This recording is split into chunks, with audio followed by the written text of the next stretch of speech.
Today we're going to talk about one of the single worst incidents of racial violence in all of American history. It was an event so brutal, so devastating, that it was deliberately wiped from our history books for decades. This is the story of the Tulsa Race Massacre. Okay, just take a look at this. This is a real postcard from 1921. Read the caption. This wasn't some shameful secret. It was a celebrated act of destruction. In the spring of that year, a booming, self-sufficient black community was systematically destroyed by a white mob. And that mob wasn't just tolerated, it was actively armed and supported by city officials. So, to really understand how something like this could even happen, we're going to break it down into 4 parts. First, we'll look at the incredible community they built, known as Black Wall Street. Then, we'll talk about the single spark that ignited the violence. After that, the coordinated attack itself, and finally, the devastating aftermath and the legacy of silence. To really get the picture, you have to imagine Tulsa, Oklahoma back in 1921. We're in the Greenwood District, which was this amazingly prosperous black community. And what makes it even more remarkable is that it existed inside one of the most deeply segregated cities in the entire country. And this is what it looked like. I mean, look at these bustling streets. This wasn't just some neighborhood. It was famously known as Black Wall Street, and it earned that name by being one of the wealthiest black communities in the United States. It was truly a beacon of black success, built from the ground up in the deeply hostile world of Jim Crow America. Just look at these numbers for a second. Greenwood had 191 businesses, its own library, 2 schools, even a hospital. This place was a self-contained economic powerhouse, filled with successful black doctors, lawyers, and business owners. You know, they say a dollar would circulate within that community dozens of times before it ever left, building incredible wealth. But all of this success, it was happening on a razor's edge. Tulsa was so segregated that it was actually easy for white mobs to know exactly where to attack without worrying about damaging any white-owned property. And to make matters worse, the Ku Klux Klan was making a major comeback and was incredibly active right there in the city. And this quote, wow, this really gets to the core of it all. Intense, boiling resentment. For a lot of white Tulsans, this wasn't just about money. They saw Greenwood's success as a direct violation of the racial order. In their eyes, black prosperity was a threat to the very idea of white supremacy. So you've got this powder keg of resentment just simmering under the surface. It only needed a single spark to completely explode. And that spark came on May 30th, 1921, during a very brief, very unclear encounter inside an elevator.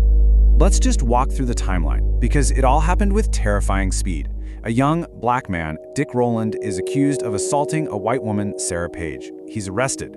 The local paper immediately plasters it on the front page, and by that evening, a lynch mob of hundreds has formed at the courthouse. So what happens? A group of armed black men, many of them decorated veterans from World War I who are not going to let another black man be lynched, they go down to the courthouse to make sure he gets a fair trial. You really can't overstate the role the local press played here. It was like pouring gasoline on a fire. The Tulsa Tribune didn't just report the accusation. They ran a front-page story, and according to historical accounts, an editorial with the headline, "To Lynch Negro Tonight." I mean, that's not journalism. That's a call to arms for a mob. So back at the courthouse, the tension is just unbearable. As the armed black men tried to leave, a white man tries to grab a gun from one of them.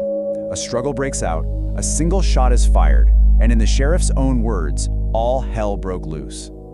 In this quote, this is the exact moment everything turned.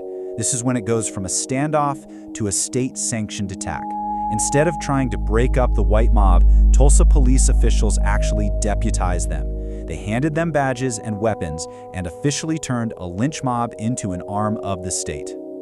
So that brings us here, because what happened next wasn't just some out-of-control riot. All the evidence we have and all the modern analysis shows it was a systematic, almost military-style invasion of the Greenwood District, and the goal was clear: total annihilation. For 100 years, people called this the Tulsa Race Riot, which makes it sound like 2 sides were fighting. But that's just wrong. A recent Department of Justice report finally set the record straight, concluding it was a coordinated, military-style attack. And changing that language isn't just about being politically correct. It's absolutely crucial to understanding what really happened. So as the invasion began, the white mobs, helped by the police and the National Guard, started rounding up black residents. They were disarmed and marched at gunpoint to makeshift internment camps around the city, like the one you see here. And while they were being held, their homes and businesses were being looted and burned to the ground. The result was just absolute devastation. Look at this. On the left, you see the thriving community of Greenwood before it all started. And on the right, the smoldering ruins, less than 24 hours later. An entire community, a powerful symbol of Black achievement, just wiped off the map.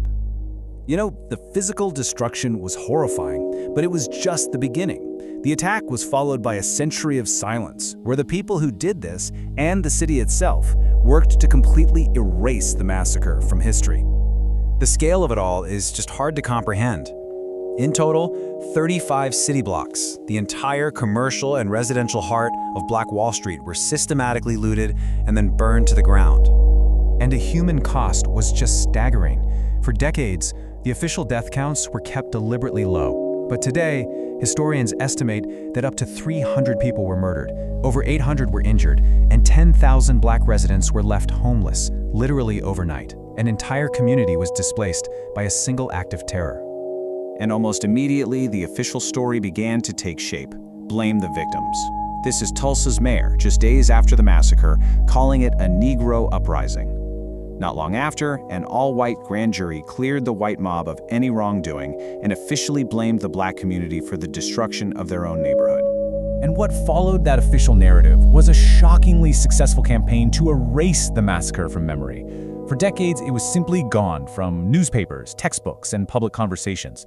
It was a forced historical amnesia that left the survivors and their families to carry this immense trauma all by themselves, in total silence. And believe it or not, the fight for any kind of justice continues to this day, and it continues to be denied. Just this year, in 2024, the Oklahoma Supreme Court dismissed a lawsuit filed by the last 2 living survivors of the massacre. Both of them are over 100 years old. That decision effectively ended their last legal chance for reparations. So this leaves us with the final, and probably the most difficult question. Over 100 years after the destruction of Black Wall Street, after decades of forced silence, and after the continued denial of justice in the courts, what does accountability for something like this even look like today?